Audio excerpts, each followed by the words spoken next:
ओम श्री परमात्मने नमः। श्रीमद्भगवद् गीता अथ दशमोऽध्यायः विभूति योगः। श्री भगवानुवाच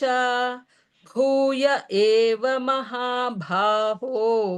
शृणु मे परमौ वचः यत्तेऽहं प्रीयमाणाय वक्ष्यामि हितकाम्यया न मे विदुःसुरगणाः प्रभवन्न महर्षयः अहमादिर्हि देवानां महर्षीणां च सर्वशः यो मामजमनादिं च वेत्ति लोकमहेश्वरम् असम्मूढाः समर्थ्येषु सर्वपापैः प्रमुच्यते बुद्धिर्ज्ञानमसम्मोहः क्षमा सत्यं दमः शमः सुखं दुःखं भवो भावः भयं च भयमेव च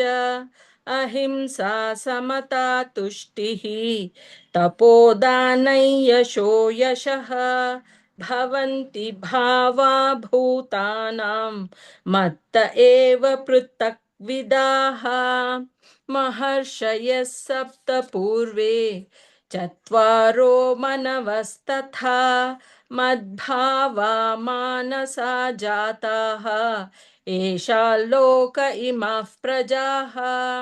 एतां विभूते योगञ्च मम यो वेत्ति तत्त्वतः सोऽविकम्पेन योगेन युज्यते नात्र संशयः अहं सर्वस्य प्रभवः मत्तः सर्वं प्रवर्तते इति मत्वा भजन्ते मां बुधाः भावसमन्विताः मच्चित्ता मद्गतप्राणाः बोधयन्तः परस्परं कथयन्तश्च मां नित्यं तुष्यन्ति च रमन्ति च तेषां सततयुक्तानां भजतां प्रीतिपूर्वकं ददामि बुद्धियोगन्तं येन मामुपयान्ति ते तेषामेवानुकम्पार्थम् अहमज्ञानजं तमः नाशयाम्यात्मभावस्थः ज्ञानदीपेन भास्वता परं ब्रह्म परं धाम पवित्रं परमं भवान् पुरुषं शाश्वतं दिव्यम् आदिदेवमजौ विभुम् आहुस्त्वां ऋषयः सर्वे देवर्षि नारदस्तथा असितो देवलो व्यासः स्वयं चैव प्रविशिमे सर्वमेतद्रुतं मन्ये यन्मां वदसि केशव न हि ते भगवन् व्यक्तिं विदुर्देवान दानवाः स्वयमेवात्मनात्मानं वेत्थत्वं पुरुषोत्तम भूतभावन भूतेश देवदेव जगत्पते वक्तुमर्हस्य शेषेण दिव्या ह्यात्मविभूतयः याभिर्विभूतिभिर्लोकान् इमां स्त्वां व्याप्य तिष्ठसि कथौ विद्यामहै योगिन् त्वां सदा परिचिन्तयन् केषु केषु च भावेषु चिन्त्योऽसि भगवन्मया विस्तरेणात्मनो योगं विभूतिं च जनार्दन भूयः कथय तृप्तिर्हि शृण्वतो नास्ति मे मृतम् श्रीभगवानुवाच हन्त ते कथयिष्यामि दिव्या ह्यात्मविभूतयः प्राधान्यतः कुरु श्रेष्ठः कुरु श्रेष्ठ नास्त्यन्ते विस्तरस्य मे अहमात्मा गुडाकेश सर्वभूताशयस्थितः अहमादिश्च मध्यं च भूतानामन्त एव च आदित्यानामहं विष्णुः ज्योतिषां रविरंशुमान् मरीचिर्मरुतामस्मि नक्षत्राणामहं शशि वेदानां सामवेदोऽस्मि देवानामस्मि वासवः इन्द्रियाणां मनश्चास्मि भूतानामस्मि चेतना रुद्राणां शङ्करश्चास्मि वित्तेषो यक्षरक्षसां वसूनां पावकश्चास्मि मेरुः शिखरिणामहं पुरोदसाञ्च मुख्यं मां विद्धि पार्थ बृहस्पतिं सेनानीनामहं स्कन्दः सरसामस्मि सागरः महर्षीणां भृगुरहं गिरामस्म्येकमक्षरं यज्ञानां जपयज्ञोऽस्मि स्थावराणां हिमालयः अश्वत्थः सर्ववृक्षाणां देवर्षीणां च नारदः गन्धर्वाणां चित्ररथः सिद्धानां कपिलो मुनिः उच्चैश्रवसमश्वानां विद्धि माममृतोद्भवम् ऐरावतं गजेन्द्राणां नराणां च नराधिपम् आयुधानां महौवज्रं धेनूनामस्मि कामधुक् प्रजनश्चास्मि कन्दर्पः सर्पाणामस्मि वासुकिः अनन्तश्चास्मि नागानां वरुणो यादसामहं पितॄणां मर्यमा चास्मि यमः संयमतामहं प्रह्लादश्चास्मि दैत्यानां कालः कलयतामहं मृगाणां च मृगेन्द्रोऽहं वैनतेयश्च पक्षिणां पवनः पवतामस्मि रामः शस्त्रभृतामहं झषाणां मकरश्चास्मि स्रोतसामस्मि जाह्नवी सर्गाणां मादिरन्तश्च मद्यं चैवाहमर्जुन आध्यात्मविद्या विद्यानां वादः प्रवदतामहम् अक्षराणाम् अकारोऽस्मि द्वन्द्वः सामासिकस्य च अहमेवाक्षयः कालः धाताहौ विश्वतो मुखः मृत्युः सर्वहरश्चाहम् उद्भवश्च भविष्यताम् कीर्तिश्रीर्वाक्च नारीणां स्मृतिर्मेधा धृतिः क्षमा बहुत बृहत्साम तथा साम्नां गायत्री छन्दसामहं मासानां मार्गशीर्षोऽहं ऋतूनां कुसुमाकरः द्योतं चलयतामस्मि तेजस्तेजस्विनामहं जयोऽस्मि व्यवसायोऽस्मि सत्वं सत्त्ववतामहं वृष्णीनां वासुदेवोऽस्मि पाण्डवानां धनञ्जयः मुनीनामप्यहौ व्यासः कवीनां मुशना कविः दण्डो दमयतामस्मि नीतिरस्मि जिगीषतां मौनं चैवास्मि गुह्यानां ज्ञानं ज्ञानवतामहं यच्चापि सर्वभूतानां बीजं तदहमर्जुन न तदस्ति विना यत् स्यात् मया भूतं चराचरं नान्तोऽस्ति मम दिव्यानां विभूतीनां परन्तप एष तूद्देशतः प्रोक्तः विभूतेर्विस्तरो मया यद्यद् विभूतिमत्सत्त्वं श्रीमदूर्जितमेव वा तत्तद्देवावगच्छत्वं मम तेजोंश संभवम् अथवा बहुनैतेन किं ज्ञातेन तवार्जुन विष्टभ्याहममिदं कृत्स्नम् एकांशेन स्थितो जगत् ॐ तत्सदिति श्रीमद्भगवद्गीतासु उपनिषत्सु ब्रह्मविद्यायां योगशास्त्रे श्रीकृष्णार्जुनसंवादे विभूतियोगो नाम दशमोऽध्यायः।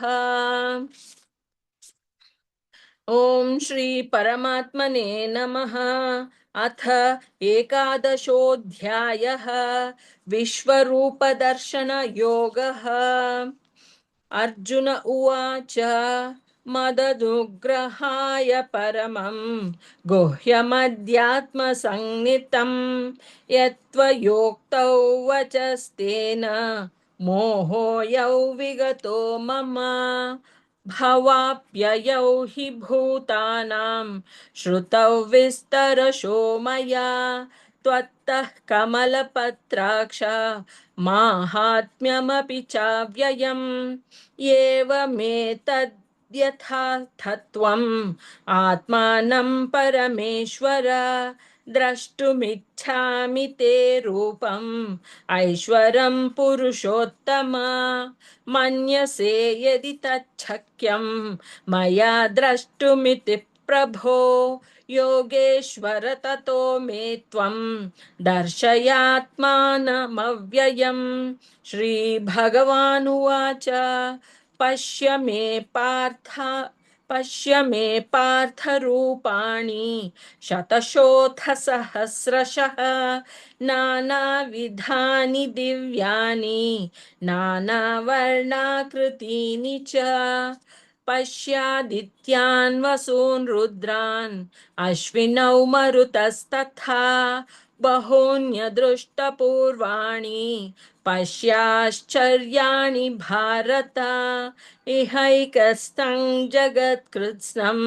पश्याद्य सचराचरं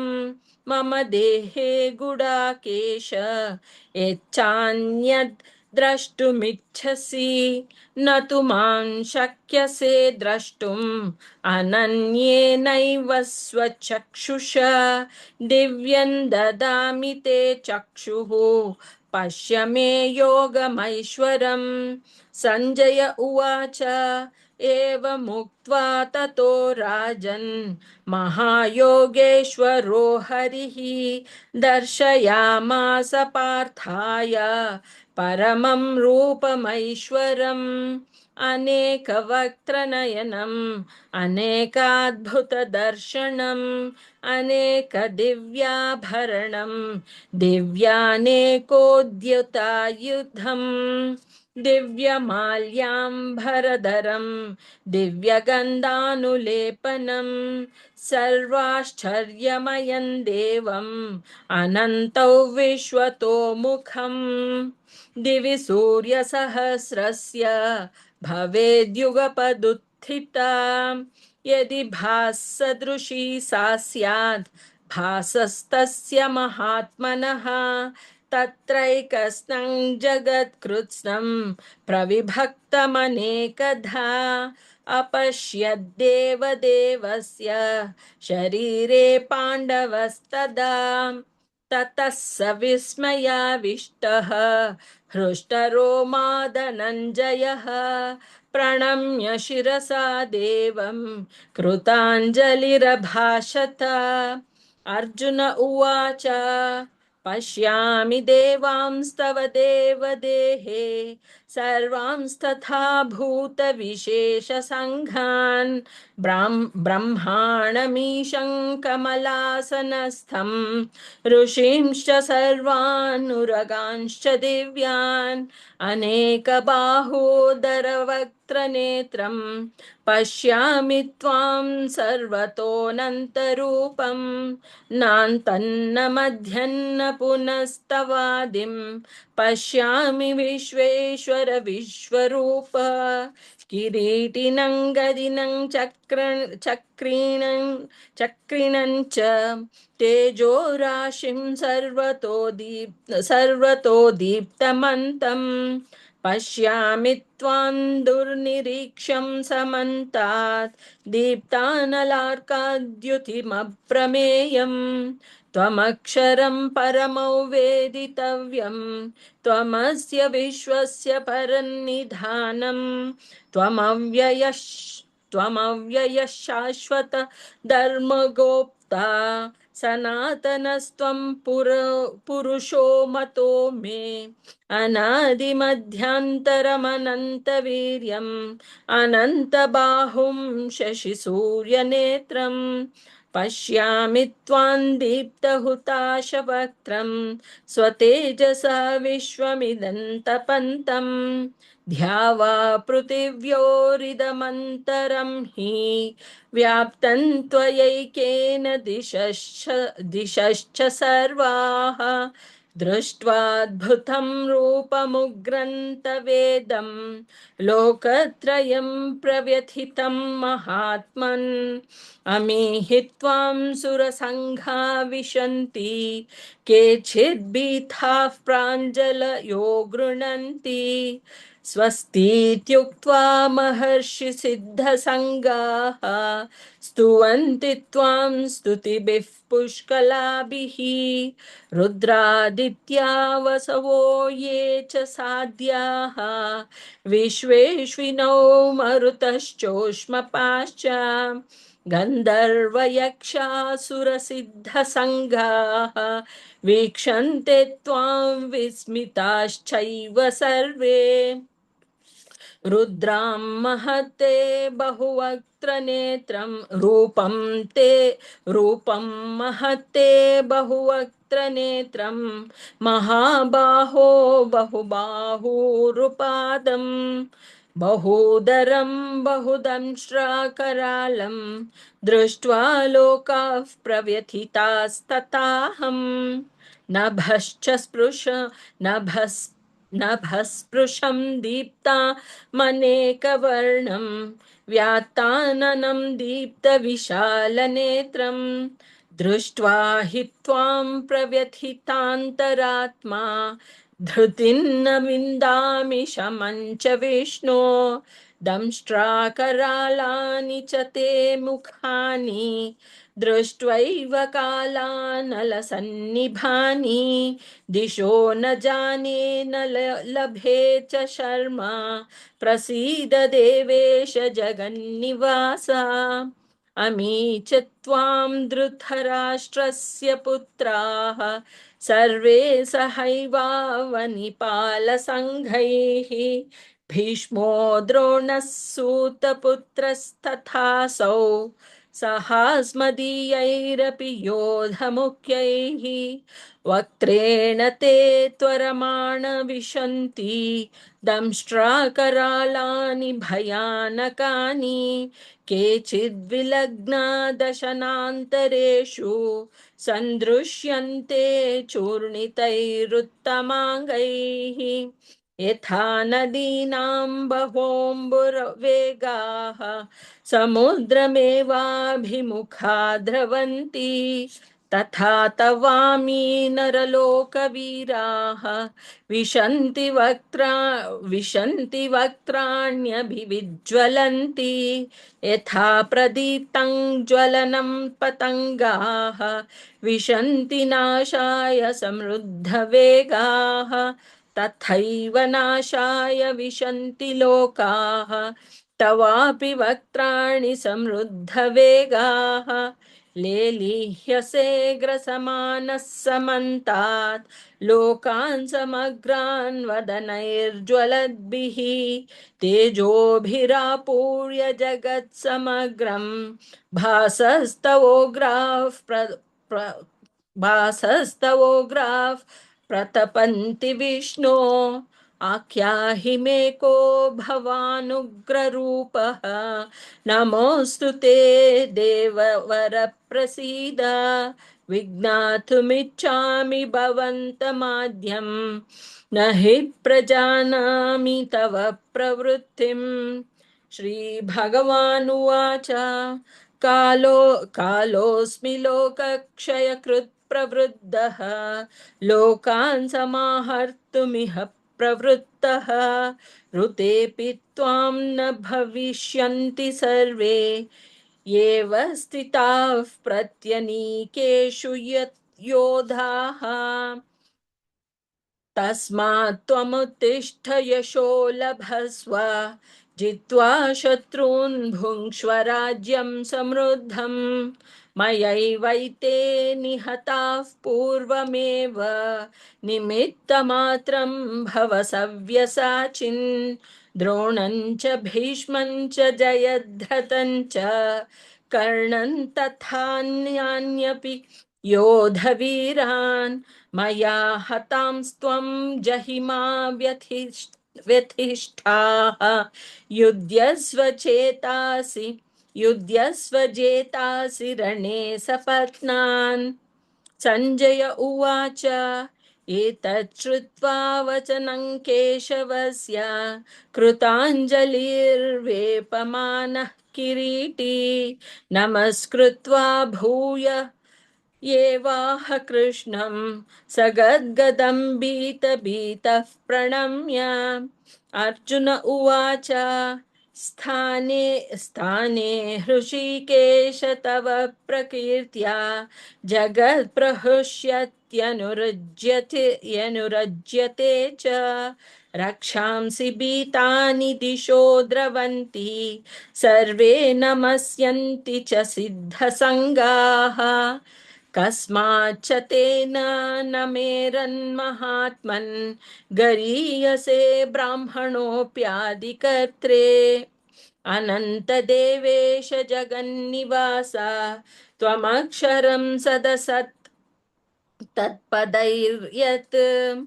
त्वमादिदेवः पुरुषः पुराणः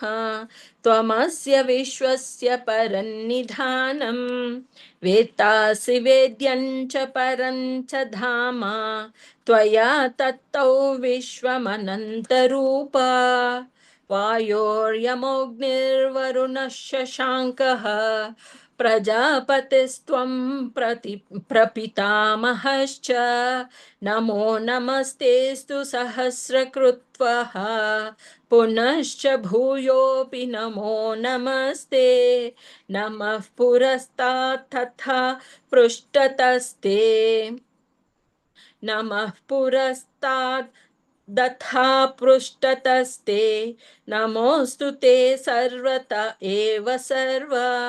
अनन्तवीर्यामितविक्रमस्त्वं सर्वं समाप्नोषि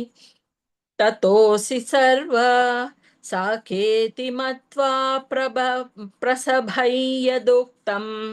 हे कृष्ण हे यादव हे सखेति अजानता महिमानं तद्वेदं मया प्रमादात् प्रणयेन वापि यच्चावहासार्थमसत्कृतोऽसि विहारशय्यासनभोजनेषु एकोऽथवाप्यच्युत तत् समक्षं तत्क्षामये त्वमहमप्रमेयम्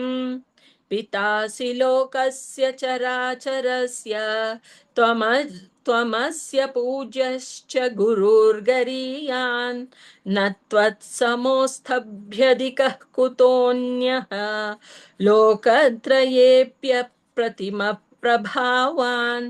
तस्मात् प्रणम्य प्रणिधाय कायं प्रसादये त्वमहममीशमीड्यं पितेव पुत्रस्य सखेव सख्युः प्रियः प्रियायार्हसि देव सोढुम् अदृष्टपूर्वं हृषितोऽस्मि दृष्ट्वा भयेन च प्रव्यथितं मनो मे तदेव मे दर्शय देवरूपं प्रसीद देवेश जगन्निवास किरीटिनं गदिनं चक्रहस्तम् इच्छामि त्वां द्रष्टुमहं तथैव तेनैव रूपेण चतुर्भुजेन सहस्रबाहो भव विश्वमूर्ते श्रीभगवानुवाच मया प्रसन्नेन तवार्जुनेदं रूपं परं दर्श मया प्रसन्नेन तवार्जुनेदं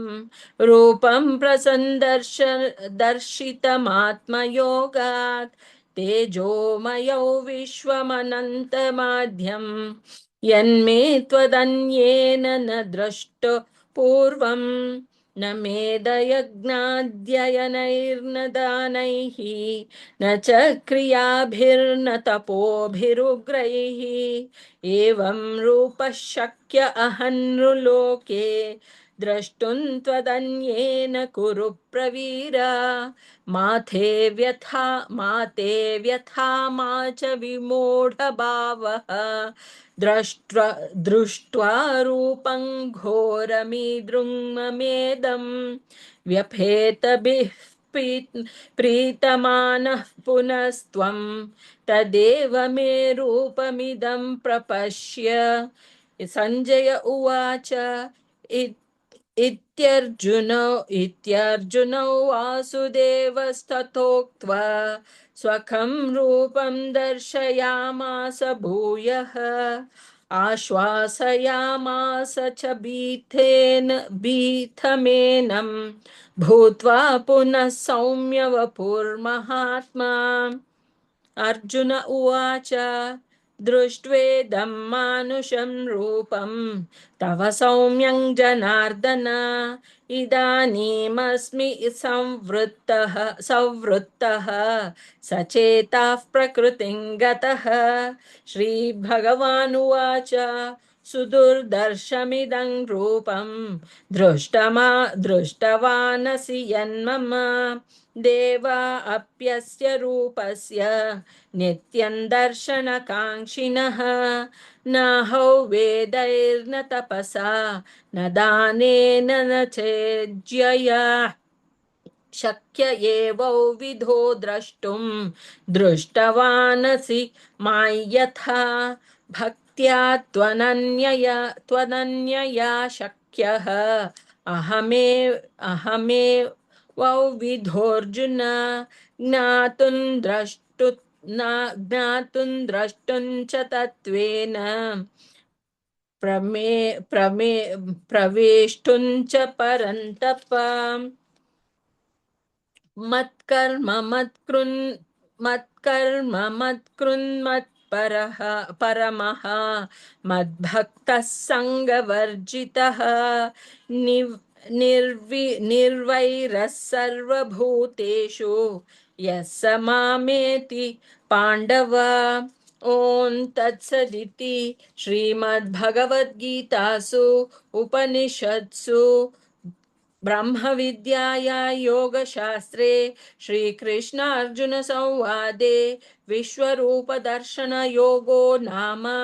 एकादशोऽध्यायः। ॐ श्री परमात्मने नमः। अथ द्वादशोऽध्यायः भक्तियोगः। अर्जुन उवाच एवं सततयुक्ता ये भक्तास्त्वां पर्युपासते ये चाप्यक्षरमव्यक्तं तेषां के योगवित्तमाः श्रीभगवानुवाच मय्यावेश्य मनो ये मां नित्ययुक्ता उपासते श्रद्धया परयोपेताः ते मे युक्ततमा मताः ये त्वक्षरमनिर्देश्यम् अव्यक्तं पर्युपासते सर्वत्र गमचिन्त्यं च कूटस्थमचलं ध्रुवम् सन्नियम्येन्द्रियग्रामं सर्वत्र समबुद्धयः ते प्राप्नुवन्ति मामेव सर्वभूतहिते रताः क्लेशोऽधिकतरस्तेषाम् अव्यक्तासक्तचेतसाम् अव्यक्ता हि गतिर्दुःखं देहवद्भिरवाप्यते ये तु सर्वाणि कर्माणि मयि सन्न्यस्य मत्पराः अनन्येनैव योगेन मां ध्यायन्त उपासते तेषामहं समुद्धर्ता मृत्युसंसारसागरात् भवामि न चिरात् पार्थ मय्यावेशितचेतसाम् मय्येव मन आधत्स्व मयि बुद्धिं निवेशय निवसिष्यसि मय्येव अत ऊर्ध्वन्न संशयः अथ चित्तं समाधातुं न शक्नोषि मयि स्थिरम् अभ्यासयोगेन ततः मामिच्छाप्तुं धनञ्जय अभ्यासेऽप्यसमर्थोऽसि मत्कर्म परमो भव मदर्थमपि कर्माणि कुर्वन् सिद्धिमवाप्स्यसि अथैतदप्यशक्तोऽसि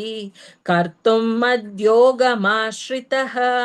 सर्वकर्मफलत्यागं